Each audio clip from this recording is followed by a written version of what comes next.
A ako sa dá efektívne skombinovať elektromobil a fotovoltika vo firme? Môžeme začať úplne s tým, že elektromobil je v podstate ako keby ďalší elektrospotrebič. To znamená, keď vyrábame fotovoltiku, cez deň vznikajú prebytky. Čo sa týka firmy versus domácnosti, tak vo firme je to lepšie, lebo cez deň ľudia sú vo firme.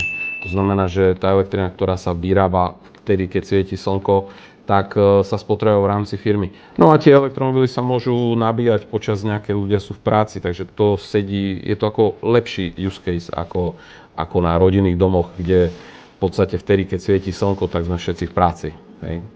Takže to si myslím, že je veľmi zaujímavé. Samozrejme, keď niekto chodí na dlhé trasy, tak tankuje potom večer, hej, takže to zase má iné výhody, ale k tej úspore dochádza takisto. A čo sa týka fotovoltiky, tak poviem takto, že jedna firma začne elektromobilom, pokračuje nabíjačkou a potom sa prepracuje k fotovoltike a batériovému riešeniu. Iná začne fotovoltikou a ide k elektromobilu a wallboxu a dopracuje sa k baterke, ale tie veci všetky vzájomne sa prepojujú. To znamená, z niektorej strany začne a na konci to riešenie bude mať komplexné. Takže je tam veľmi úzká súvislosť s fotovoltikou a vzájomne sa tieto témy prelínajú a doplňajú.